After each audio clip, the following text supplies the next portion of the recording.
The First and Second World Wars were among the most gruesome times in history. Both were terrible to behold.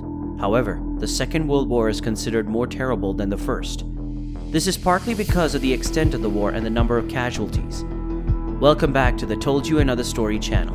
In this video, we'll be looking at the story of the man who was the Nazis' worst nightmare. Now, many of you might be wondering who we could be speaking of, especially when you consider just how terrible the Nazis were during the Second World War, amongst other things. Well, the man that we speak of is Joseph Beyrle. Joe, as he is popularly called, is the man who was thought to be the Nazis' worst nightmare. This is because he was the only soldier of American origin to have served in combat with the United States Army, as well as the Soviet Red Army in the Second World War. This was impossible, but Joseph Beyrle pulled it off.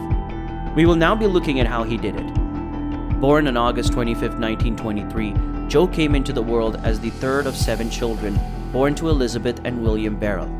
His grandparents had immigrated from Bavaria in southern Germany to America in the 1800s. At age 6 in 1929, the Great Depression hit his family very badly. His father was a factory worker who lost his job. As a result, the family was evicted from their home and forced to move in with Joe's grandmother. Joe later told his children that some of his earliest memories were of himself standing in lines with his father to receive government food.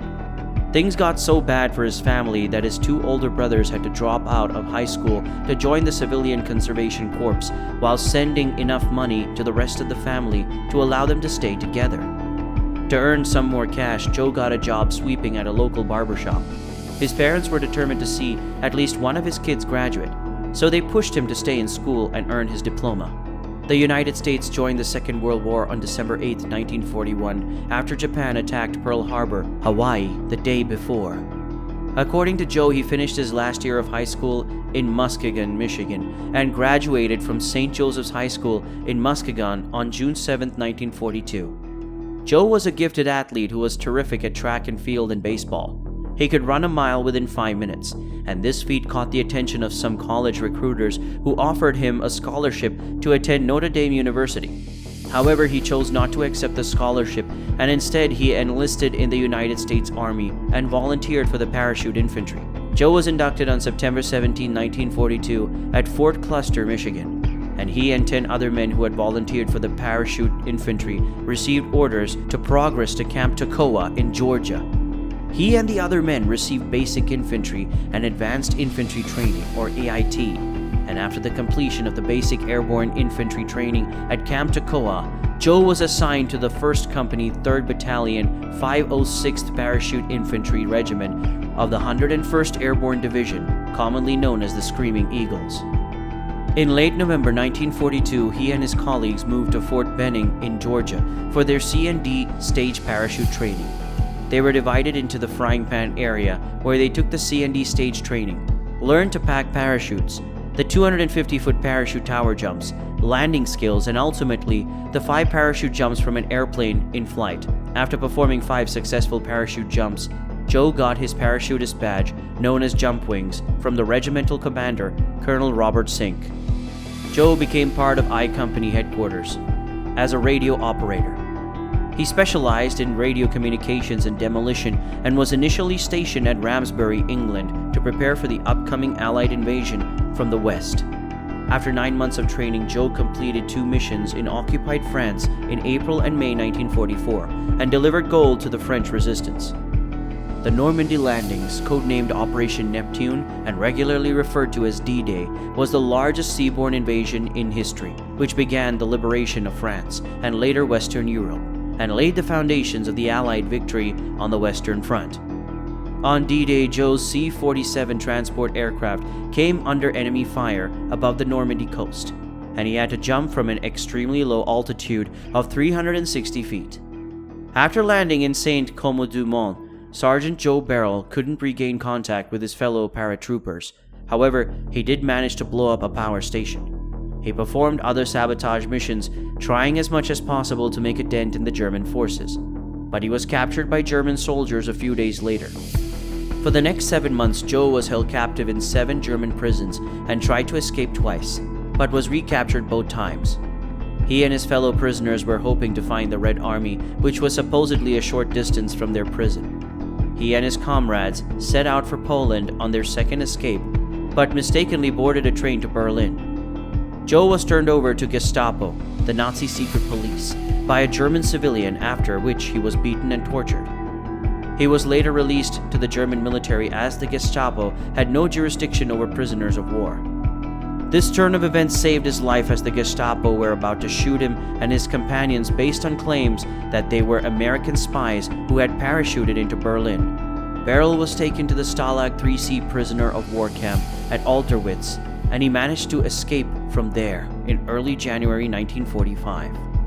He headed east with the hopes of meeting the Soviet army. In the middle of January, he came across a Soviet tank brigade, just as he had hoped.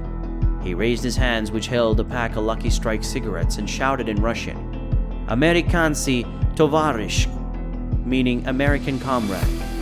Joe managed to persuade the battalion's commander, Alexander Samosenko, the only female tank officer of that rank in the war, to permit him to fight with the unit on its way to Berlin. This marked the beginning of a month-long stint in a Soviet tank battalion, and his demolition skills were greatly appreciated. Joe's new battalion freed his former camp, Stalag 3C, at the end of January. However, in the first week of February, he was injured during a German dive bomber's attack. He was taken to a Soviet hospital at Landsberg an der Warth, where Soviet Marshal Gregory Zhukov visited him. Intrigued by the one non-Soviet in the hospital, Gregory heard his story and provided Joe with official papers so he could rejoin American forces. Riding on a Soviet military convoy, Joe arrived in the United States Embassy in Moscow in February 1945, where he learned that he had been reported as killed in action in France on June 10, 1944 by the U.S. War Department. There had already been a funeral mass in his honor in Muskegon, and his obituary was printed in local newspaper. That said, the Moscow embassy officers were uncertain of his testimony, so they placed him in the Metropole Hotel under Marine Guard until his identity was confirmed using his fingerprints. Joe returned home to Michigan on April 21, 1945, and celebrated Victory in Europe Day, the day celebrating the official acceptance of Germany's unconditional surrender, 2 weeks later in Chicago.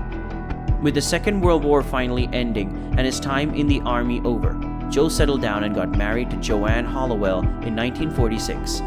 Surprisingly, by the same priest and in the same church where his funeral mass had been held a few years earlier.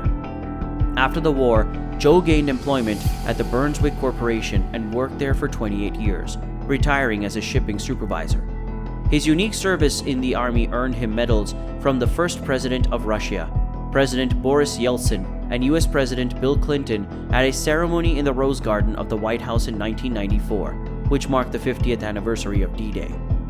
Joe and his wife, Joanne, had a daughter, Julie, and 2 sons. The eldest son, Joe Beyrle II, enlisted in the Army, serving in the 101st Airborne during the Vietnam War, while his younger son, John Beyrle, worked as a United States ambassador to Russia from 2008 to 2012. On December 12, 2004, Joe died in his sleep due to heart failure during a visit to Toccoa, Georgia, where he trained as a paratrooper in 1942. He was 81 years old and was buried with honors in Section 1 of Arlington National Cemetery in April 2005. In 2005, a plaque was unveiled on the church wall where Joe landed on June 6, 1944, in Saint-Côme-du-Mont, France. A permanent plaque was dedicated at that site on July 5, 2014, and an exhibition devoted to his life and wartime experiences was displayed in Moscow and 3 other Russian cities in 2010. Thank you for watching this video. Hit us up in the comments section and give us a thumbs up if you liked the video. Also, don't forget to subscribe to the channel for more videos.